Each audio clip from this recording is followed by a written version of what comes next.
Lottery বাইরে। প্রথম পুরস্কার হলো 42 ইঞ্চি স্যামসাং এর 4K না কি যেন বললো স্মার্ট টিভি। আজান দিয়ে দিল গো। কি তো আজান দিছে, গান গাবো না।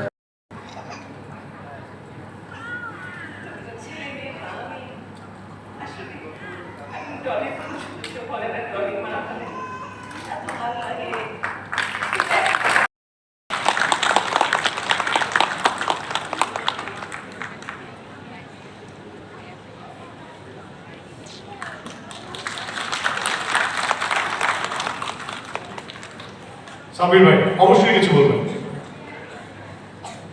অসংখ্য ধন্যবাদ অ্যাক্টর সিকিউরিটিকে। আমি জীবনে প্রথমবারের মতো জাতীয় চলচ্চিত্র পুরস্কার পেয়েছি। এখনো আমি চুমকির মাঝখান থেকে পুরস্কারটা নিতে চাই, এজন্য সবাই হাত তালি দিন। মানে আমি সবসময় ভাবতাম বাবা যে আপনার কাছ থেকে যদি কোনোদিন কিছু পাই সেদিন যেন চুমকি উপস্থিত থাকে। হ্যাঁ, এই কথাটা বলবো।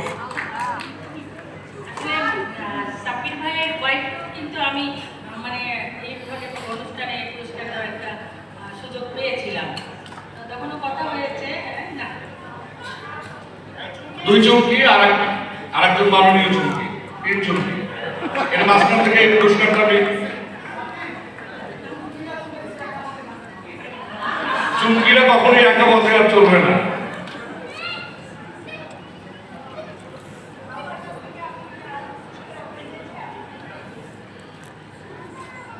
অ্যাক্টর সিকিউরিটির এই মিলন মেলায় এমন চমৎকার একটা আয়োজন যে সবাই করেছে এবং 3 চুমকিকে একসঙ্গে পেয়েছি, এর চাইতে করতালি আর কোনো মনে হয় কোনো সিস্টেম হতে পারে। আমরা এই পুরস্কারটা আবার দিতে চাই 3 জনের হাতে।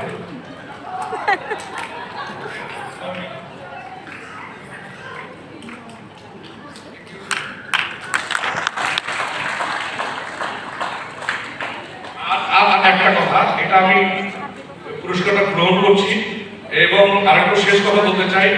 আমাদের সময়ে একটা সময় ছিল যখন আমরা নাটকটা শুরু করেছি 2000 সাল থেকে, সেই সময়ের সমস্ত বন্ধুদের জন্য আমার এই পুরস্কারটা আজকে উৎসর্গ করলাম আমি।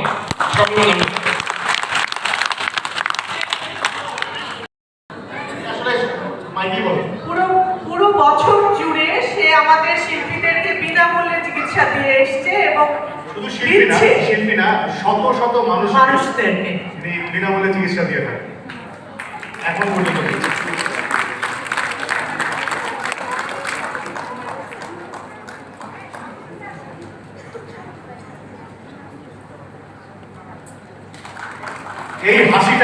মুখে লেগে থাকুক সারা জীবন, কি মিষ্টি হাসি থাকে। এজাজ ভাই অনেক ভালো থাকেন আপনি, এবং এভাবে আমাদের পাশে সব সময় থাকবেন। হাসির পাশাপাশি কথা আপনার বলবো। মুখ থেকে একটু শুনতে চাই।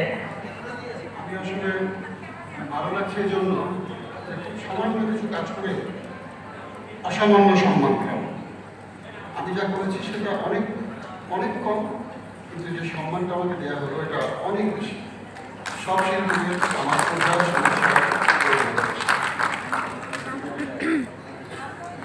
অভিনন্দন।